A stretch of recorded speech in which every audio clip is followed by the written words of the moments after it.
Good afternoon and salam. I'm Bella Jewell, a member of the MACFEST team, and I'm delighted to welcome you to MACFEST 2022. This afternoon, we are thrilled to host the British Museum Islamic Gallery showcasing Muslim civilization, and I'm delighted to introduce you to our host for this event, Venetia Porter. Let me share a few words about Venetia. Venetia Porter is a senior curator at the British Museum for the collections of Islamic and contemporary Middle East art. She was the lead curator for the Albukhary Foundation Gallery, which she'll be speaking about in this presentation. And in 2012, she curated the exhibition Hajj, Journey to the Heart of Islam. Now, before I hand over to Venetia, I would like the audience to please follow MACFEST on our social media sites and share news about the festival using our hashtag #SpreadHoneyNotHate. And we also welcome any donations. Thank you very much, and over to Venetia. Thank you. Thank you so much. It's really a pleasure to be with you all today. Really, it's a very great honor to be invited to talk to you today, really, and to be part of this visionary festival, MACFEST, celebrating Muslim arts and cultures. So first of all, a huge thank you to the organizers, to Kaisra, Shahraz, to Bella for your kind introduction, to Steve for the techie side of things.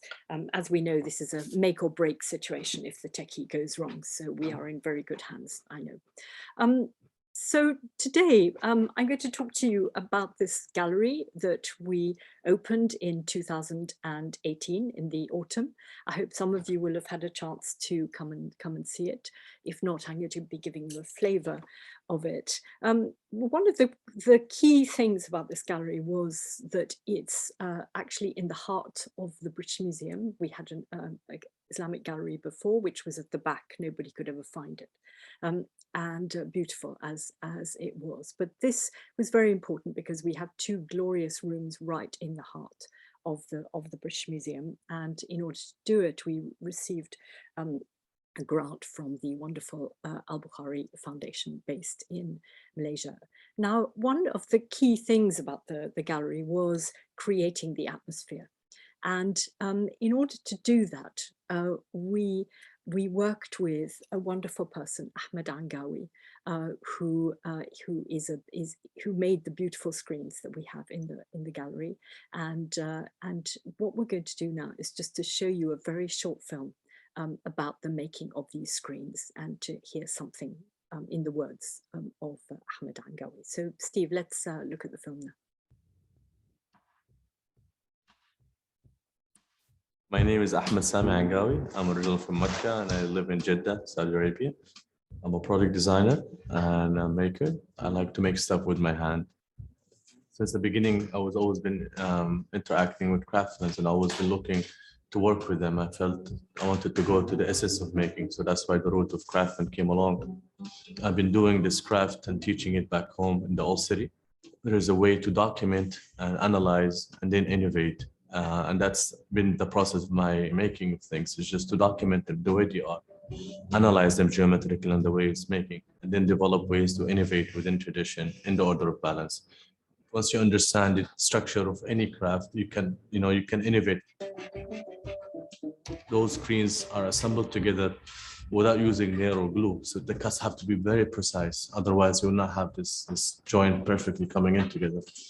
Everything have to finish with the chisel. Everything have to be cut with the hand in the end. When we're working, we always have to find a way to perfect each cut. So as a group, each one of us focus on a specific cut. And by time, you're perfected. That's the craftsman. He is a maker who makes things a beautiful object. But after you do it, after a while, he become crafted at it. He become a craftsman. And that need time. That need time and repetition, and to be always conscious and aware of what you do.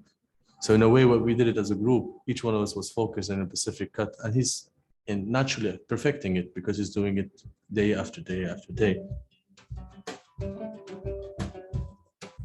We started working with makers here in London. I really wanted to involve them in the project because, first of all, it was a great pleasure to work with such talents and to have this kind of exchange of knowledge that used to happen in Mecca from the craftsmen from different parts of the world. So we had people from Germany, people from Korea, people from Iraq, people from London, of course, and it was a nice, diverse group that each one of us have a certain way of doing things and a technique and profession that we learn from one another. So it was a wonderful experience for us as making those screens.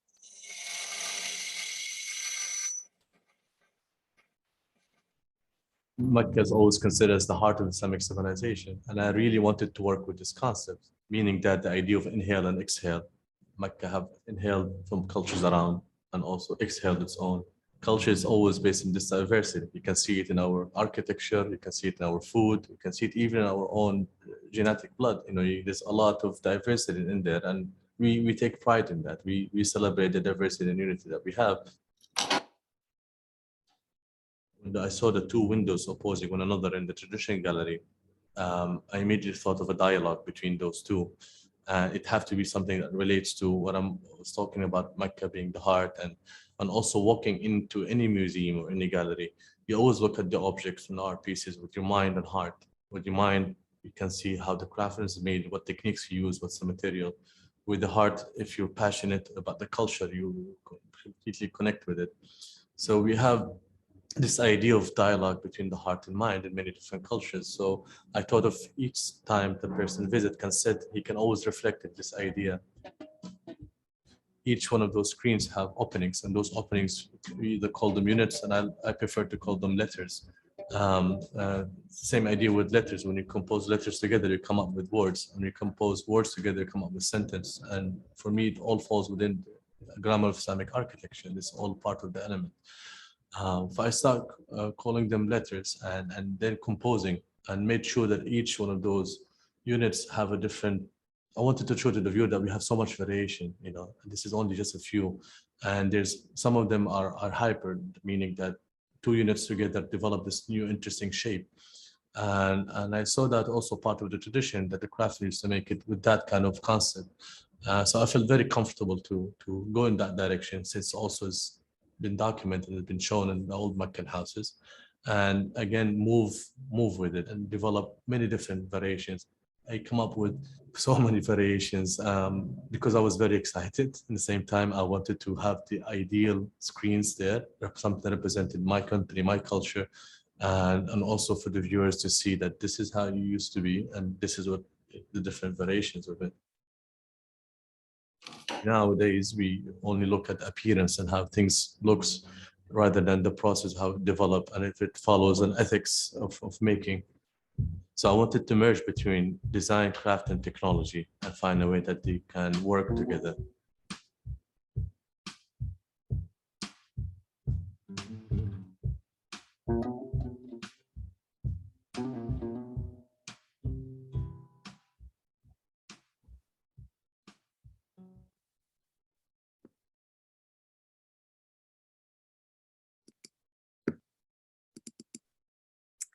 Well, I hope you enjoyed that that little film. And if you go onto the website of the British Museum, if you go into the gallery website, you'll see we've got lots more films which I'll be referring to as we go along.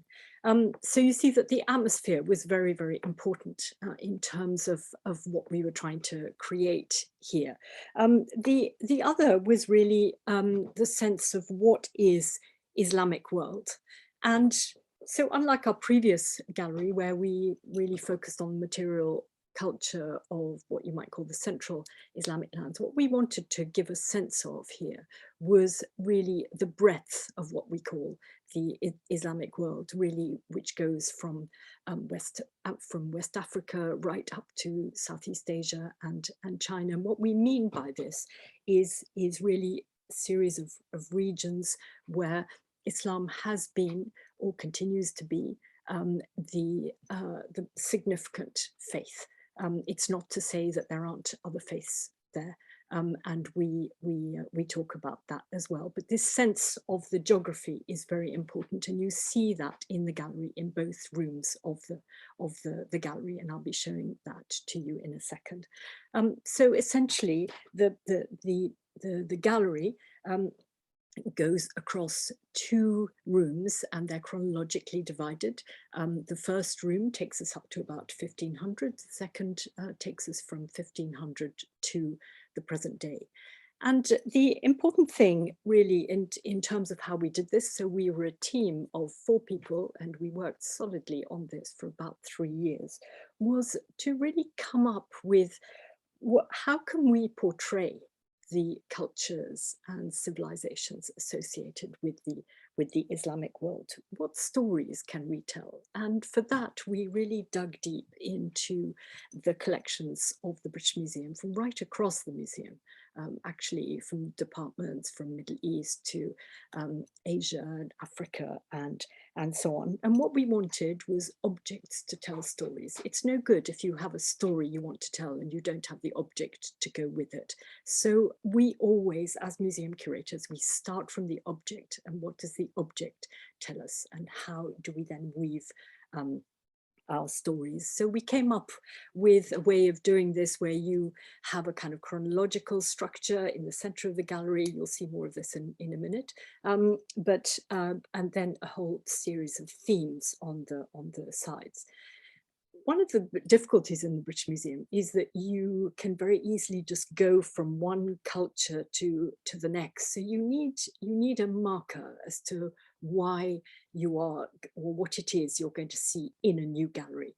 And so this is one of our iconic objects when you come into the gallery and you see this beautiful stone, which has the words or the beginnings of the text of Bismillah ar-Rahman ar-Rahim. It's one panel from 4. We only have this one panel, and it tells you immediately that we are in a new culture where the Arabic script is extremely important. And interestingly, with this object, this was so precious, this marble, that when the original cenotaph was dismantled, they used it, the back of it again, to make a gravestone here. So, sorry, okay. So just to give you a sense, you've seen a little bit of it from the film. So we have themes along the side, and we have this chronology in the center, and you've heard Ahmed talking about the making of these screens. He did a second video actually on that. So if you go on to this website here, you can find all of these, and there he is. Now, so this was the kind of, when you're looking down into the gallery, you get a sense of the chronology of it. And one of the key things is that we wanted to bring text into it. So you see, this is our first case here. I won't talk in detail about every case, but just a few things here. So we have here Egypt from the early period, and we have the words in Arabic at the top: Masr Dunya, Egypt, Cairo, mother of the world, which of course makes our Egyptian visitors very, very happy. But it's also that there was no hierarchy of objects. So we don't believe in, one glorious piece of Islamic art, of ceramic or a rock crystal or whatever, taking precedence over other objects. Everything is there, as I mentioned, to tell a story. So if you need to tell your story with a broken piece of pottery, which you have here, I think you can see my arrow, or if you need to tell it with a gravestone or some dolls, this is what we do. That's very, very important to us. So you get a sense of this first part here is where you see we had these beautiful L-shaped showcases. We had brilliant designers we were working with. So the outer side of this particular L gives you a sense of the early centuries, from the 9th, 10th centuries, on the outside from Egypt, Syria, and Iraq. And when you go into the inside of this L, you see the same time period, but you're looking at a completely different part of the world. You're looking Iran and Central Asia, so that when you go round this case, you're able to see the things that are different and the things that are the same. We also have these highlight objects which kind of invite you into the rest of the case. And this is one of our great treasures. This is a bowl made in Nishapur in Iran. And it's where the Arabic script became really a mode of decoration, as well as just actually communication too. And these are very, very difficult to read. They're in Kufic script. The words all link together, and these often they are proverbs, like this one here. So sorry, I seem to be jumping here for some reason sorry about this. Okay, so when you look at another section, so for this case here talks about global trade and how objects moved around constantly.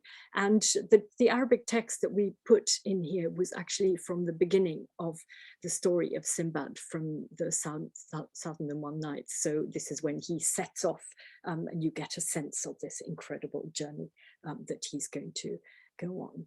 And one of the objects that we show in this case is an extraordinary treasure that we have in the British Museum. This is a hoard of gold that came from Morocco and that actually was found off the coast of Salcombe in Devon.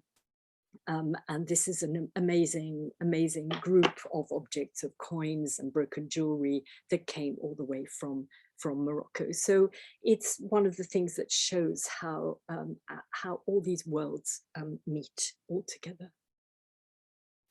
So we also show, as I mentioned, we have a kind of chronology down the center, but we also have themes. And one of the really important things are these questions which, you know, we could debate at the end is you know, all these questions about what is Islamic art, for example, but it's also the place of faith. And so we have this case here, which we call belief and practice. And you see with these cases that you have very few objects, which are, each one is there to tell a story. And we have so I don't know why my slides keep going in the wrong order, but anyway, never mind. I wanted to go back to, sorry.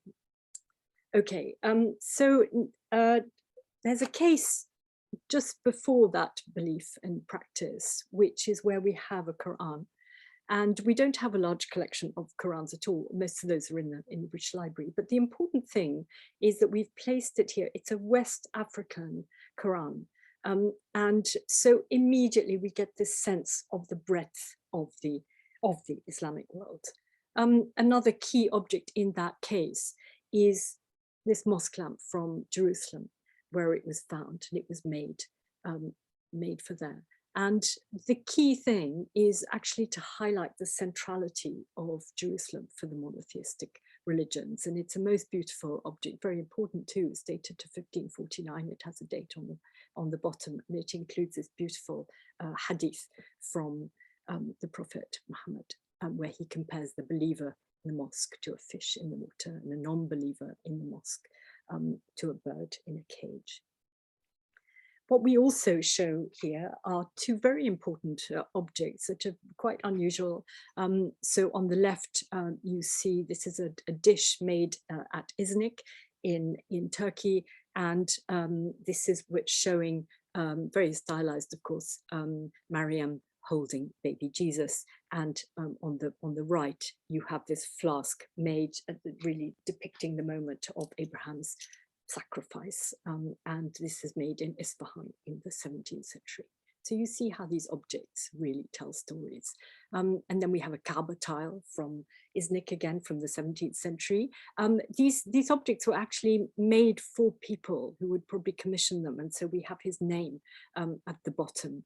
And then it gives the 4 schools of law. Now, again, if you go onto our website, you're going to hear people talking about this tile, and they're very, very interesting.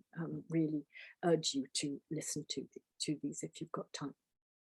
Now, another case, just alongside from the one that you just saw, Faith, is looking at this visual culture, trying to kind of get the essence of what is the new visual culture associated with the Islamic world, with Islamic art, with Islam. And what you will all know is that arabesque designs and geometry and stuff really take precedence, that we don't get much figural representation in Islamic art, but we also talk about that. We question that whole notion as well. So I'm so sorry, there's something, I think it's something wrong with my cursor. Okay, all right, so the next, so I'm missing one here. Apologies. Okay, what we also want to show in this case is how, of course, script becomes a very, very important element of design, but this is an extraordinary object, which is actually from Java, from the 19th century, where you have Arabic calligraphy that is actually depicting this reverse glass painting from Javanese shadow theatre. But I've missed one, so let's see where I can go with this. Steve, I may need your help to take over in a minute. I'll see how this goes, because there's a slide here that is missing, which is all to do with figural representation. But never mind. It may be that I put it in the wrong order. Okay, so the next thing I want to show you here, again, is really the importance of Arabic script and Arabic calligraphy, why it's so important. And here's another of these little videos where we have Mustafa Jafar, who is really giving a sense of what is the Arabic script, the use of the pen to create different scripts. But what you also have as a kind of parallel thing going on is the use of text on objects. And often these texts are not written by calligraphers, but a calligrapher will have been involved in the process in some way. And this is a very important tombstone that we have, came from the Red Sea island of Dahlak. And what we've done on this video is I've tried to give a sense of it here with this screen grab, is that you see the words come up and explain what the words are. Sorry, this got slightly out of yes, that was the one. It was my fault, I put it in the wrong order. So just to go back to that issue of figural representation, which is such a complex one, really, is that we know that in religious context, you don't find figural representation. In secular context, you often do, like this little figural piece here on the left. But that actually this is a much more complex thing. Is that at certain moments it's okay, at other moments it's not. And this is absolutely exemplified by this tile, which is from the early 14th century. It's associated with a shrine in Iran. So it is part of this huge panel. And you can see that these would have been Quranic inscriptions here. And then there are birds. So later on, somebody, we have no idea of the circumstances, came and knocked off the heads of the birds here. So it shows you the complexity of this matter.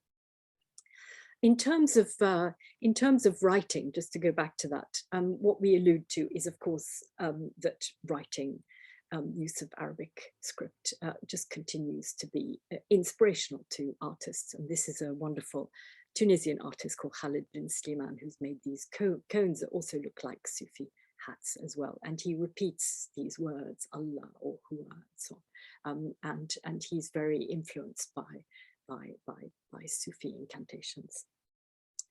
So another case that we have is talking about it. We call it reading the skies, and it's these extraordinary objects, Qibla indicators and astrolabes and so on that are produced in the Islamic world. These absolute great treasures, and the skill of the makers in order to make these extraordinary objects, and of course the centrality of that idea: turn your face in the direction of the sacred mosque wherever you are, and why, as you know better than I, why it's so important to always be facing Mecca in your prayers. This beautiful astrolabe here, which is again, one of the great treasures of Muslim civilization, really, that whole skill in making these scientific instruments. And again, we have Jim al-Khalili, who I'm sure you know from his wonderful program on BBC4, The Life Scientific, talking about the importance of astrolabes. Now, so we're coming out of that first gallery. I've just tried to give you a few snapshots of what's in there, and you really have to see this for all this for yourself. But what we also have is when you go into the second gallery, we have a lovely little space where we do rotating exhibitions. And this exhibition has just opened. It's curated by my colleague, Zaina Klinkhoff, and it's all about coffee. So life in a cup, coffee culture in the Islamic world. And she's been able to find, wonderful things, from postcards to objects to, this is from a wonderful manuscript there, which actually shows what the coffee plant looks like. And then underneath it, Zaina's managed to find all these coffee sacks. So you see coffee from all over the world and how important that is, but it all comes from Yemen. So when you go into that second gallery, the second gallery, excuse me, goes from about 1500 to the present day. And the key thing is that the geography, the history has completely changed by the time you get to this period. What we're looking at is the age of the great empires, the Ottomans, the Mughals, the Safavids. Up until that time, as I'm sure you know, there were lots of little dynasties in different parts of the world vying for each other.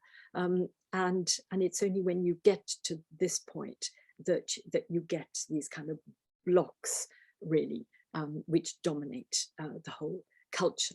And of course the politics too. So as you come in here, you'll see the coffee display is behind you in that little room, and then what you're seeing here is the art of the Ottomans. One of the great challenges as a curator is that the designer tells you you've got a certain amount of space, and you can't have too many objects. And it was a complete nightmare for us doing these cases, because of course we all have our favorite objects and we all wanted to show everything that we had, but we couldn't. So you have to make selections which really give the essence and the flavor.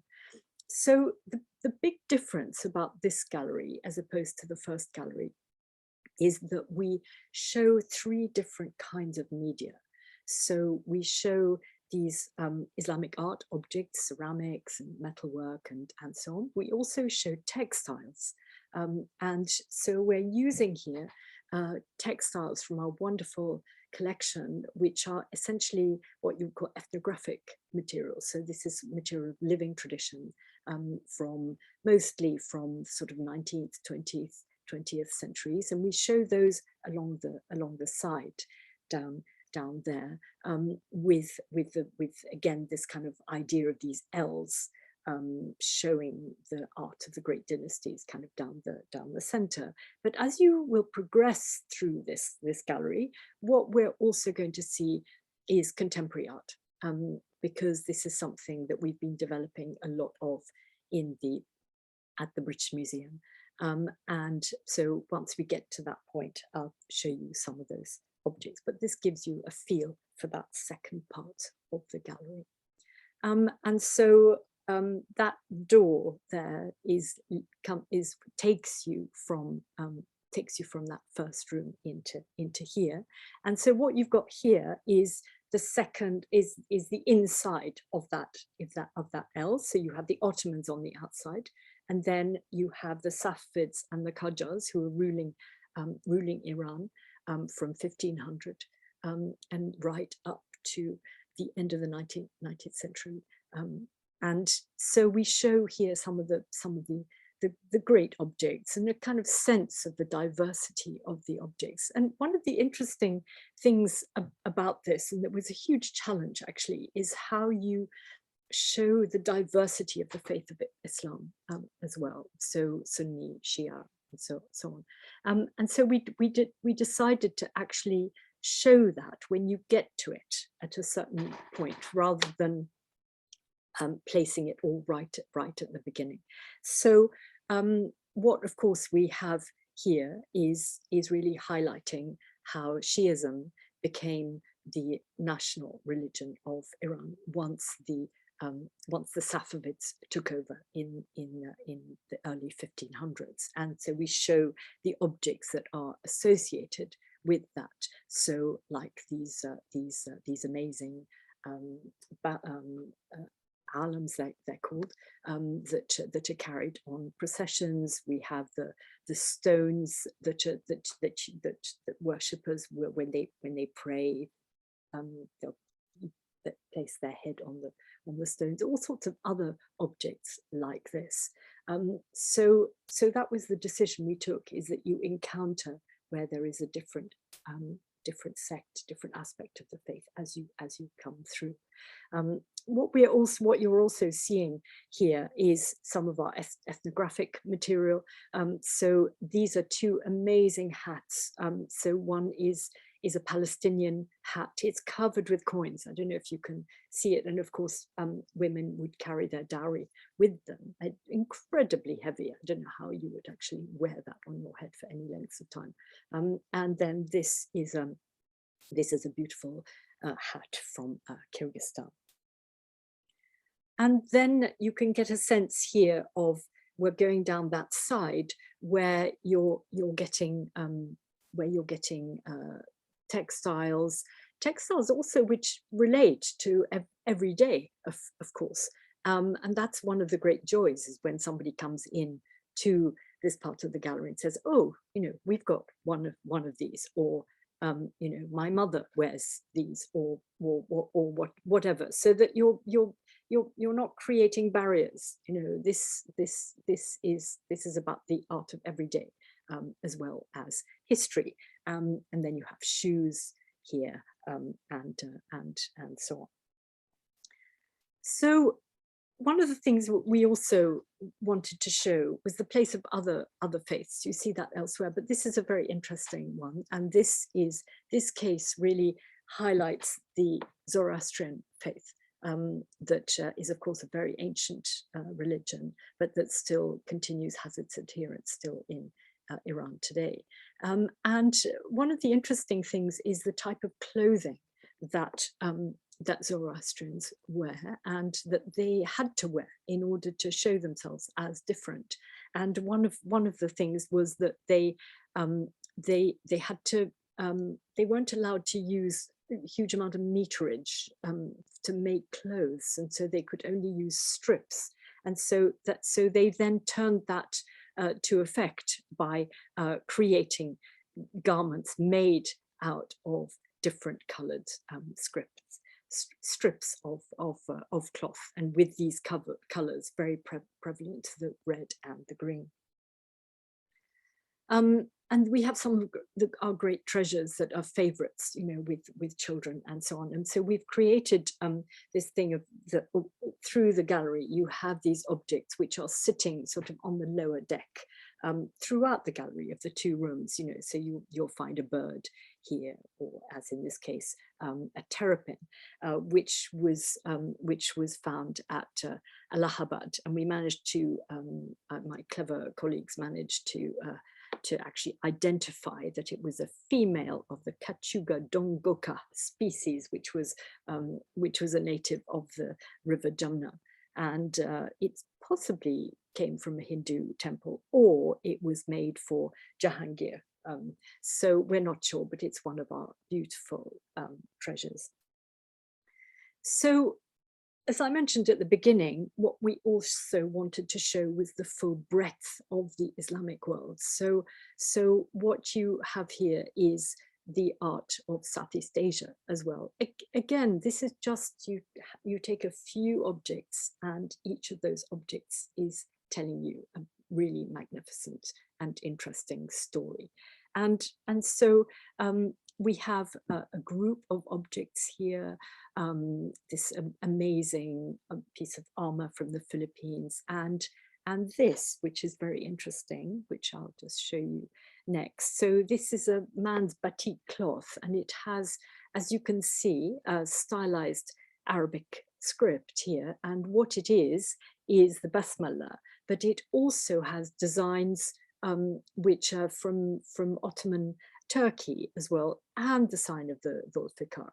And so a lot of these designs actually were carried across from one region or another through trade, and the Ottomans played a great role in that trade, really from when they came to power in the 16th century, particularly when they came to power before, but when their empire really started to grow. So this is a very interesting example of actually how a design in one part of the world, the tugra, the classic tugra, which is this here, which is used on firmans, on documents signed by the Ottoman sultans, and how it's become an element of design used on this batik. What we also have in the gallery is we show shadow puppets as well. So this is a wonderful story of Farhat and Shireen. So we found this current maker met in Oslen, and this is the story that he's trying to depict here. And we also show music, and so these extraordinary musical instruments here above the shadow puppets. And this is Ahmed Mukhtar, who is a wonderful Iraqi oud player. And we asked him to help us to source a modern oud, which came from Basra, which is this one. And if you go on here, you will hear him play this oud in the British Museum before we put it in the case and locked it up. What you can also hear as part of this is Yusuf Islam, Cat Stevens, talking very, very interesting and really quite powerful, really talking about music as far as he was concerned, and why he stopped playing music for a very long time, and why he started again. And it's really, really fascinating. So then at the end wall, the gallery was designed so that we show contemporary art. Now, I think it's really important to show contemporary art, whether or not you think of it as contemporary Islamic art or just Middle Eastern art. I tend not to give labels to contemporary art, but it's really the subject matter that is so important. And this is a work by an artist called Idris Khan, and we commissioned him to make this work, and it's called 21 Stones. And what he is evoking here is that moment of the throwing of the stone at the Jamarat during Hajj. This is a detail of it, so it's made of just stamping these words, which actually you're not really intended to read them. You'll just see a word that there's like his musings or thoughts, but these lovely words that he wrote about it. And again, we've got another YouTube video that you can listen to him there. I've always imagined when a pilgrim releases a stone and it hits the wall, the words and prayers that the stone represents explode into a physical language, which is a very beautiful way of describing it. Now, that wall, the works change all the time. And sorry, I'm not very clever with these things, so if I can just, no, I don't think I've succeeded. Yes, okay, so what we've got on the wall at the moment, because we change this, so one of the other things to note about the gallery is that things change a lot. So every couple of years, we change the textiles. Every year we change that end wall. Every 6 months we change the works on paper. I'm just going to show you a few examples. I'm not going to talk for much longer because I'd like to hear your questions. But this work is really quite extraordinary because it's a work by two Lebanese artists, Khalil Jurej and Joanna Haji Thomas. And what they are evoking is the thousands of martyrs who are dead, who were created, who basically after the Lebanese Civil War, or during the Lebanese Civil War that went on from 1975 to 1990, so many people dead. What they did was they photographed posters that were pasted up on the streets when somebody died. And then often you'll get these posters in multiples. And so what they were interested in was how the posters deteriorated over time. And then what they also did was to draw over them in pencil. So it's as though they were recreating the features of these people who had died, which is a very, very strong idea. They're very beautiful works. Other works that we've had in there that are no longer there at the moment, but the beautiful set of photographs by Yusuf Nabil, Egyptian artist. And this was a photo project that involved talking to the Yemeni community of South Shields. And I've noticed that you've got in your program a talk devoted to that, which I'm sure will be really interesting. So he made these beautiful photographs, which he tints in his that's his characteristic style. And then I think this is the last work that I'm going to show you. And what we've been trying to do is to collect art that really encapsulates moments in time. And this is a work, these little boats made out of bicycle mudguards. And they're made by a Syrian artist called Haysam Kurbaj, who lives in the UK, has lived here for a long, long time, lives in Cambridge. And he was very moved by the plight of so many Syrians leaving Syria as a result of this horrendous ongoing civil war.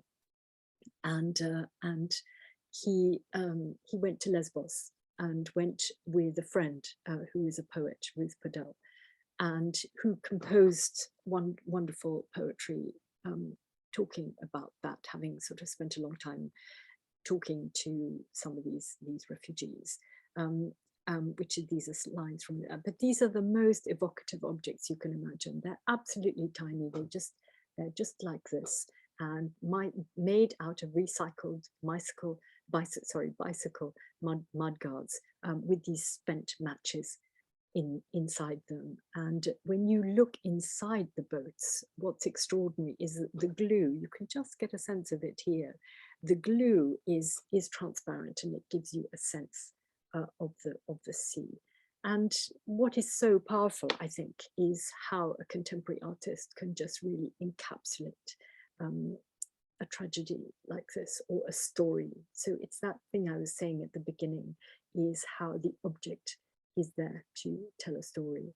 And what I'm hoping I've been able to just in just these few slides been able to evoke to you is how we've tried to do that in our gallery, and hope very much that you will all be able to come and see it if you haven't already. So I'll stop there. Yeah, you should stop sharing my screen. There we are. Okay, and brilliant. Well, thank you so much, Venetia. Honestly, on behalf of everyone here, I'm sure that I speak for everyone in saying that your presentation was a truly fascinating insight into the fabric of the gallery. I particularly enjoy your description of the fact that there's no hierarchy in the objects that you display, and that everything, even the smallest piece of pottery, can really tell a story. So thank you very much on behalf of everyone. I wish we could give you a round of applause, but obviously it's tricky online. Now we do have around 10 minutes or so for questions.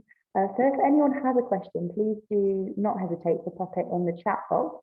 I have been scanning throughout and I don't think we have anything so far. So whilst you have time to conjure up a question, I thought I'd kick it off with one of my questions.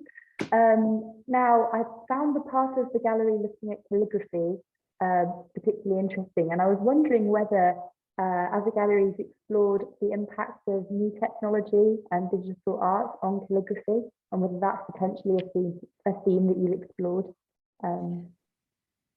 Well, thank you. That's a really interesting question. I mean, I've seen a lot of examples, really wonderful examples of how contemporary artists are using digital, the digital form now to create work, and calligraphy in particular. And there's, for example, a wonderful artist called Soraya Sayed, who does amazing digital things and dance, and really using new media in order to focus on calligraphy. So I mean, I think the beauty of Arabic calligraphy is right from its beginning, because the status of the calligrapher was somebody who was actually writing the words of God, that it was really important that the text, the Quranic text, which is where it all starts, is written in the most beautiful way as possible. And that's been there right from the beginning. And that's why, you have these rules, really, to how you write particular scripts that have developed over time, but that actually how those rules have stuck. And so that you get artists still taught in that traditional way, but who then innovate, as Ahmed Hangawi was talking about, the geometry and all that, and how once you learn, this is exactly the same with calligraphy, how you learn the skill of writing nasr and thuluth in the right way, then actually you can innovate. And so it is one of the scripts. I think the only other one is really Chinese, that has the possibilities of the flexibility of the shapes to make beautiful work. So there's something very, very special about Arabic calligraphy, which is why it just continues. And you get digital forms now, but you also get the tradition as well. Brilliant, thank you so much. That's really fascinating. I can't remember which gallery that I saw did this, but there was this amazing exhibition where they created this AI machine that actually was able to write and do the calligraphy of the Quran a few years ago, and it's just so fascinating to see how these ancient traditions develop along with technology. Now we have a couple of other questions in the chat, one from Anisa. So when setting up the new gallery, how difficult was it to choose what items to display from the museum's vast collection? Well, that's such an important and interesting question. And that was in a way the hugest challenge, because we realized that we were doing actually something quite different. We spent a lot of time going around other museums that show Islamic, the material culture of the Islamic world, as I like to think of it. And the V&A in London, other museums around the country. We went to Paris, Copenhagen, various places. And what we went from is the British Museum collection. And we are very fortunate at the British Museum is that we have lots of different categories of material that other museums don't have. So in addition to Islamic art, so by that I mean, those kind of iconic objects, as I mentioned at the beginning, documentary, beautiful objects, a bowl associated with the Mamluk Sultan. We have archaeology from several very important sites. We have this ethnographic collection that I mentioned. We have contemporary art. Now, other museums might often have one thing or another, but not all. So when it came to setting up the gallery, we knew right from the beginning that we wanted to incorporate all these different elements. So all these different elements, all these different media, and then on top of it, the full breadth of the Islamic world as I've defined it. So that was actually the thing that drove us all the time. The other thing is that we did focus groups, and we did a lot of focus groups actually, and where we took people into the old gallery and asked people what they thought was wrong with it. We knew what was wrong with it. There was no context. It was very dry, a lot of ceramics, but we wanted to hear it from people. So all of the things that we learned from the focus groups, the things that we learned, it's not to say other museums were doing it wrong. That's not it about it at all. It's that every museum will go with what they've got. So that was the thing. And then once we'd decided our kind of big shape, as it were, we had designers who we worked with, and they helped us frame things. So we knew that we wanted to have a kind of chronology, we wanted to have the themes. So then the designers would design these showcases where you could do that. And so what was also important was that as you go through, it's not kind of linear. What you're getting is lots of different snapshots that contribute to a story. So that was the thing, which stories. So, because I'd curated the Hajj exhibition in 2012, a really quite remarkable experience doing that, is that I wanted to have a case showing that. But actually, I couldn't find the right material for it, because most of it was works on paper that we had that you would have to change quite a lot, and so on, textiles. And so in the end, I abandoned it as an idea. And we've got Hajj related material actually in lots of different places. But that was the thing, that coming up with those themes, it was just very important then to find the object. So sorry, this is a very long, rambly answer, but just to say that it was a very iterative process. We would come together as a team, we would choose the objects, and then this kind of nightmare would happen, is that we'd choose the objects and the designers would say, you've got far too many. Look at the size of the case we've designed for you. You're showing 50 objects here. Could you please lose 20? So then actually that's an even bigger challenge, because then you have to choose the object that literally sings for its supper. So that is the process all the time. You're refining till you get to the essence of what it is that object is going to tell you, and what that bigger story then is going to say. Thank you. How much did it cost? Gosh, I'm seeing a question here. I can't tell you that. I'm afraid I have no idea, but I'm sure it was a lot of money. My job was just to deliver it, I mean, it must have been quite a lot, because there was a lot of infrastructure to be done. I mean, that was one of the joys of working with the Albukhary Foundation, actually, because those two rooms that I've shown you really were, there was water leaking through.